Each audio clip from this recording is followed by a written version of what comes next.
Hello, I'm Nayan.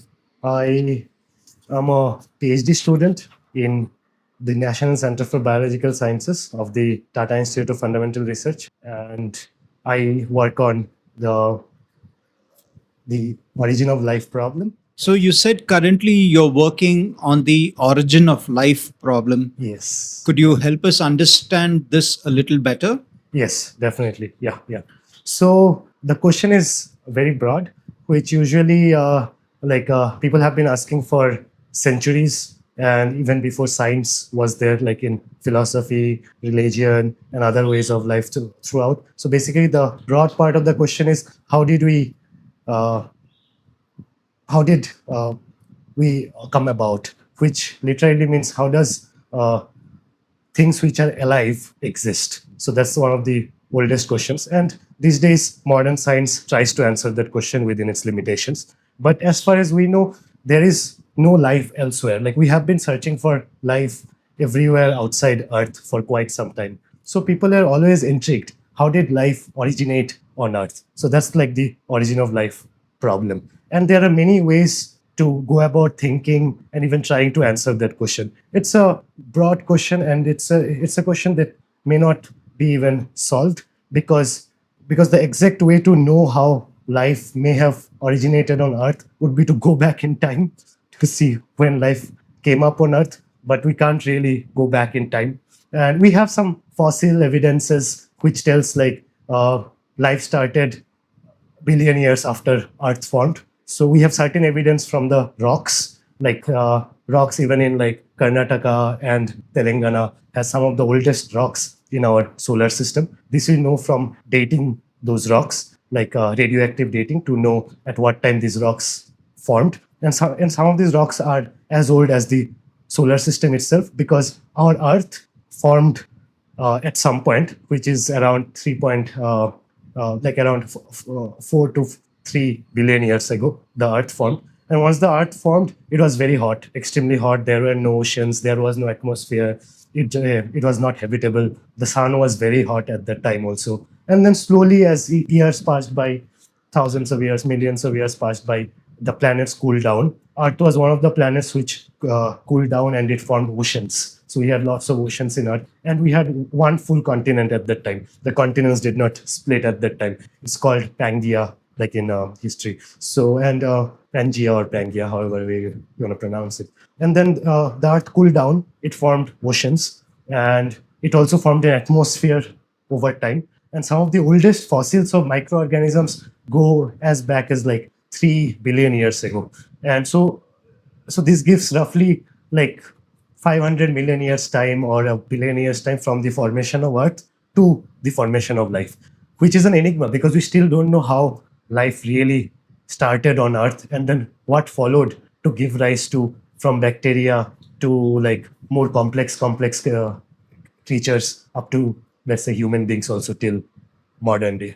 So that's the grand question. Like from the point of formation of Earth or any planet, how does life form on that planet? And for now, we know only Earth is the only planet where life has formed. So the question is origin of life on Earth. Like from the moment that Earth formed, what would be the ways or what would be the conditions such that it's conducive for the formation of life, and for life to also evolve on a planet such as ours? So that's the broad origin of life question. Can you walk us through a normal day at work? Yeah. So what exactly do you do at work? Yes, I go to lab and I plan my experiments for the day. So I write down what I have to do. So usually, and writing it down helps me plan it effectively. Sometimes I don't write down minor things, but usually I write down most of the major things because that I've seen that helps me to plan my rest of the day effectively. So first 1 hour, I would usually say 9 to 10. So I wake up around 7:30, exercise a bit, have breakfast, and then go to lab at 9. And first 1 hour, 9 to 10, or even 2 hours, I usually give to plan my experiments for the day or the next day, like sometimes 2 to 3 days together.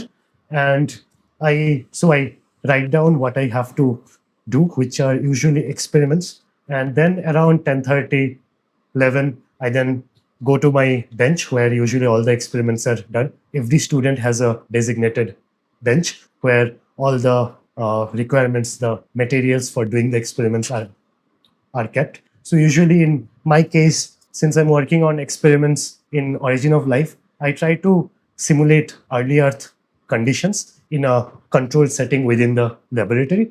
And by simulate, I mean we have like so we can buy minerals, we can buy water, all these things like basically what early Earth had.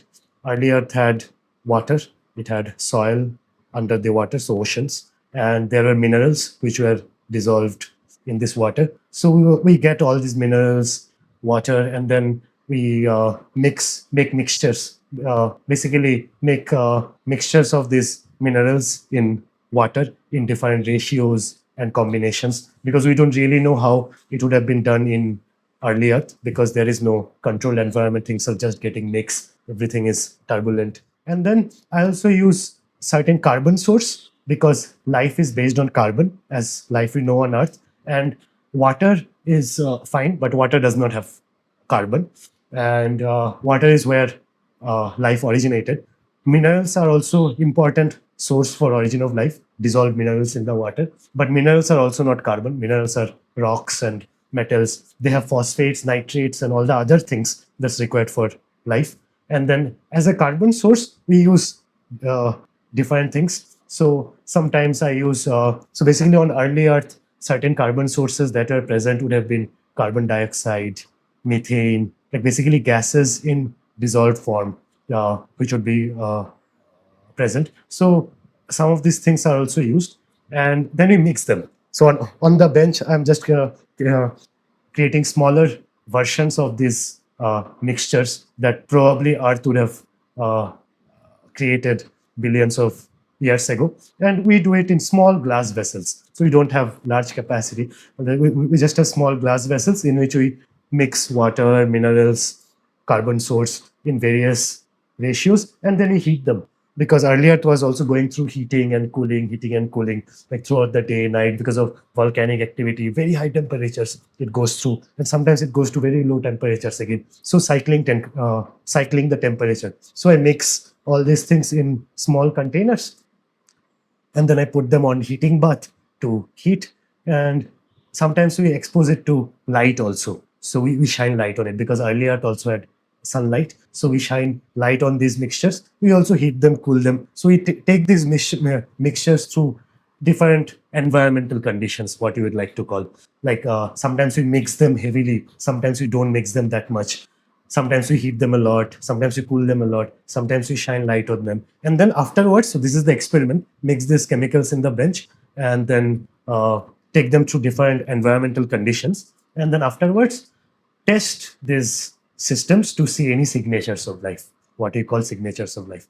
From the time you start a project, Yeah. how long does the entire process take by the time until the time you get the desired result? Yeah. Yeah. So it actually depends. So in the sense, depends on how simple is the uh, mixture that you want to prepare.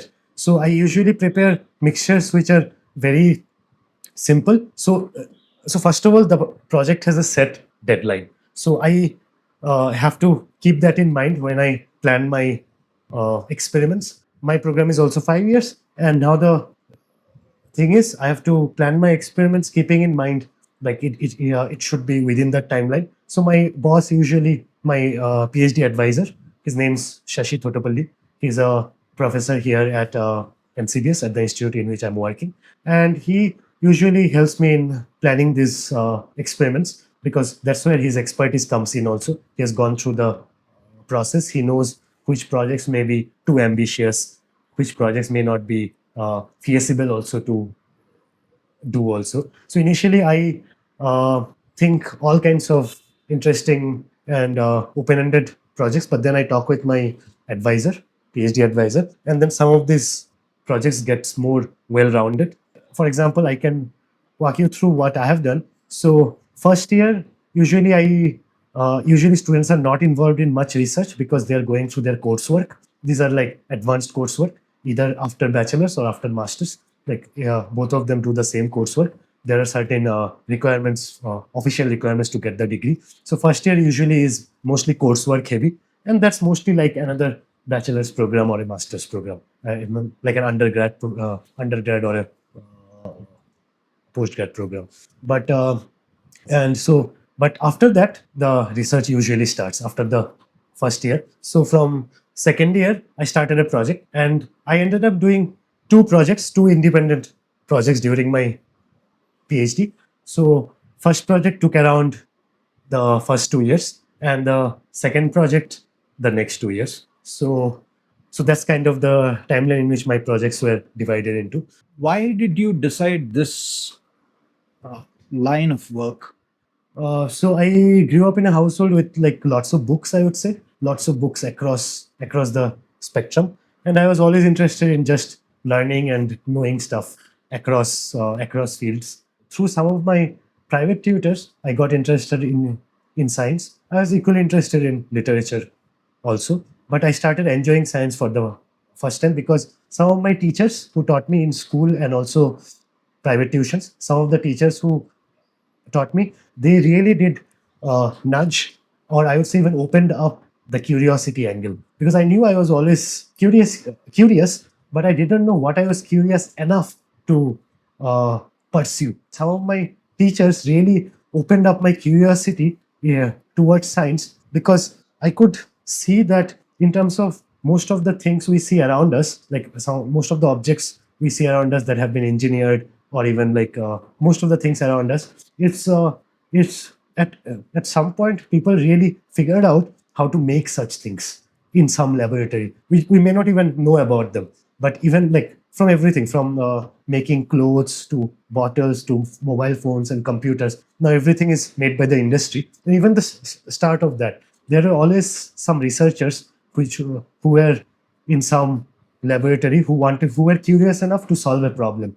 They wanted to really find solutions to certain problems, and in order to and they were so motivated in solving these problems, they ended up finding newer things, and that actually really interested me. And that is there everywhere, right? That's there in like literature. You create something new, and science also. But in science, it was really for me that it can really solve a problem. So that's when science, engineering, medicine were a bit interesting, because they could really solve certain problems. Engineering can solve certain problems, medicine can solve certain problems. And at the heart of engineering and medicine, they're science.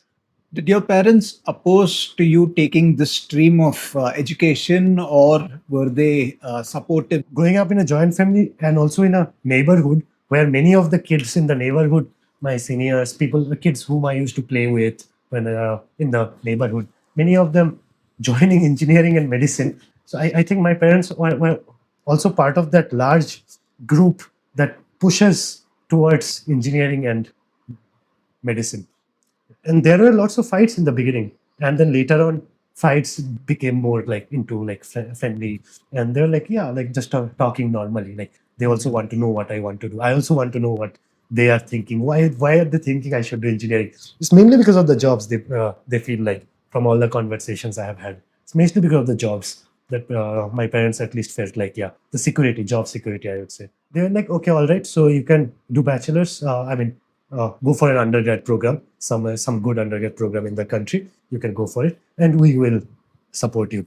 So yeah, that was good. So I would say it happened because of a lot of conversations, initially fighting and then conversation, and then me genuinely really telling them like what I really want to do and what I'd be happy with doing. And that really is, because even till today, I'm really happy that I pursued my curiosity.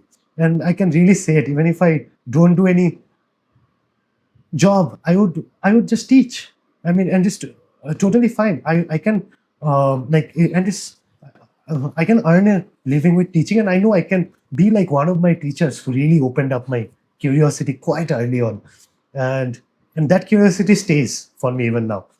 And yeah, science has been not easy also, and many of my friends in engineering and medicine also said like, yeah, even their field of choices have not been easy. So it seems out, yeah, reality is complicated, and yeah, no matter what field one chooses, it may not be easy, but I have that deeper motivation inside, and that really helps me stay in this path and to stay curious, I would say. Yeah. Okay. So, how did you convince your parents to let you pursue your passion? Yeah. Initially, I was really angry.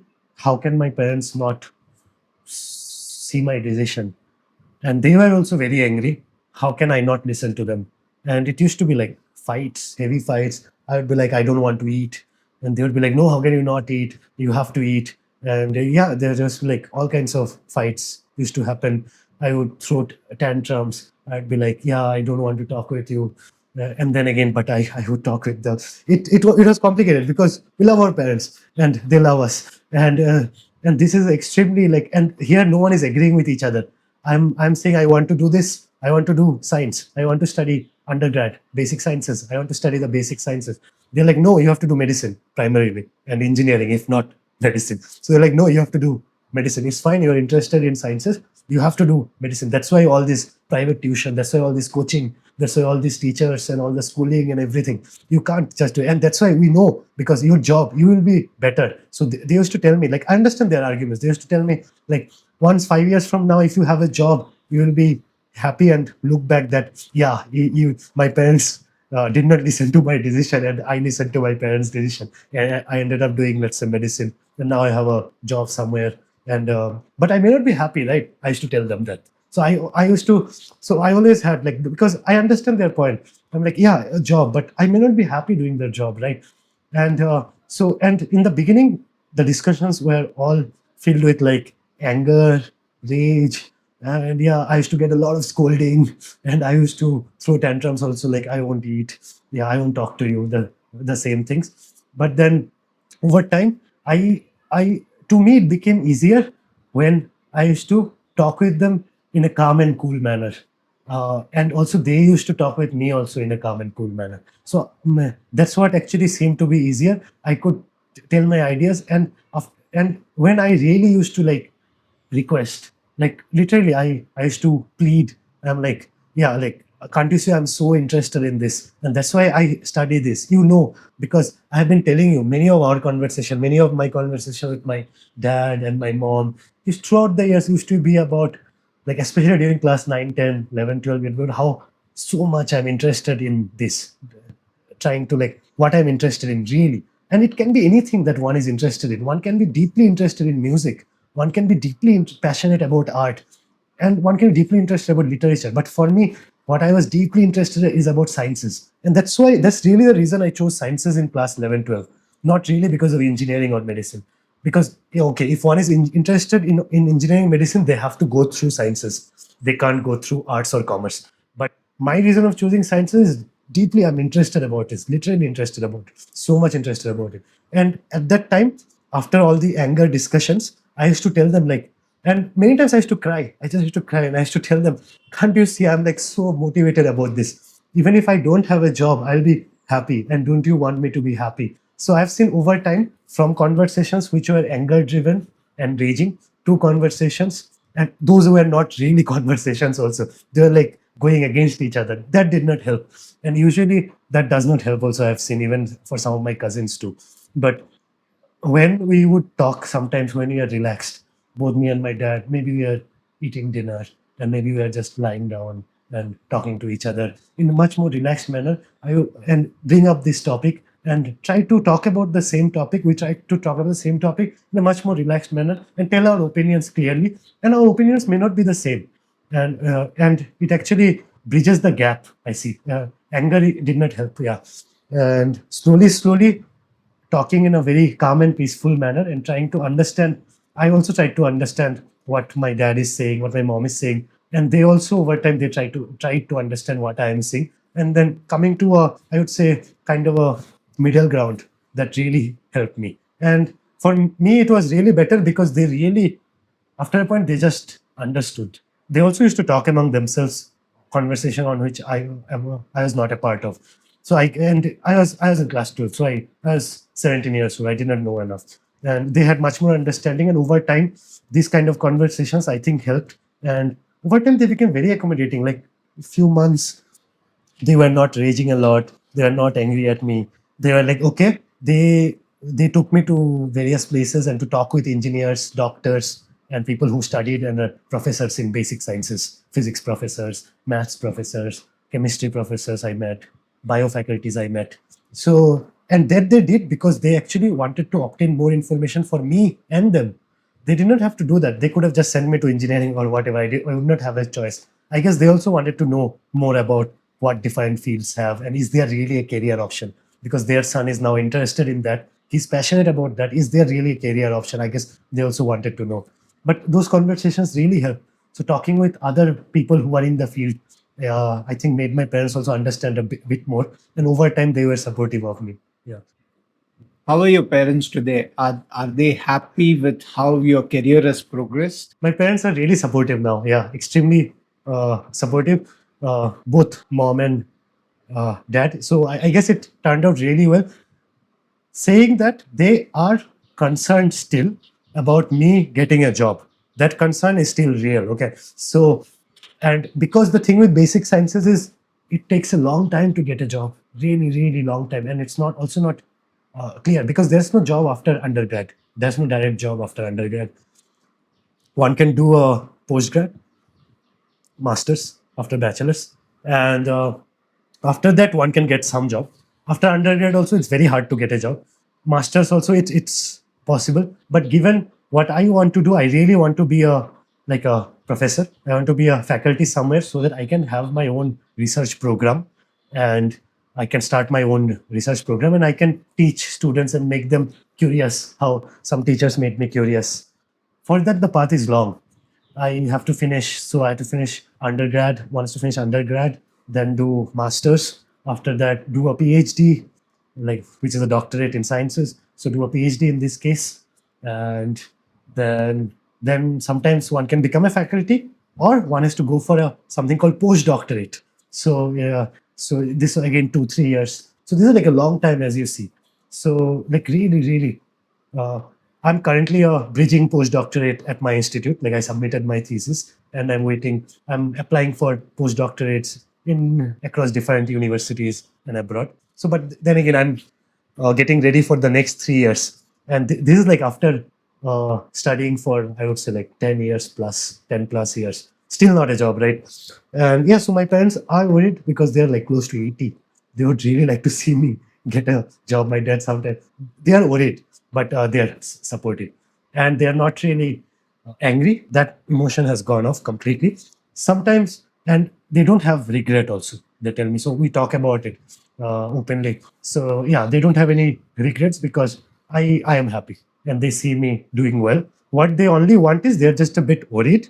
It's like, okay, let him get a job. Like how long? Like, and I'm like, yeah, I'll apply. I have not applied because I'm still building up my portfolio. And you know how it is in academia, in sciences. My dad is like, yeah, I was also a professor in Sanskrit. I'm like, yeah, definitely. So he knows how academia is. So jobs in academia are usually a bit difficult, and it requires a much longer time scale to have here. But my passion has really kept me on track, and I'm still as motivated as I was in class 12.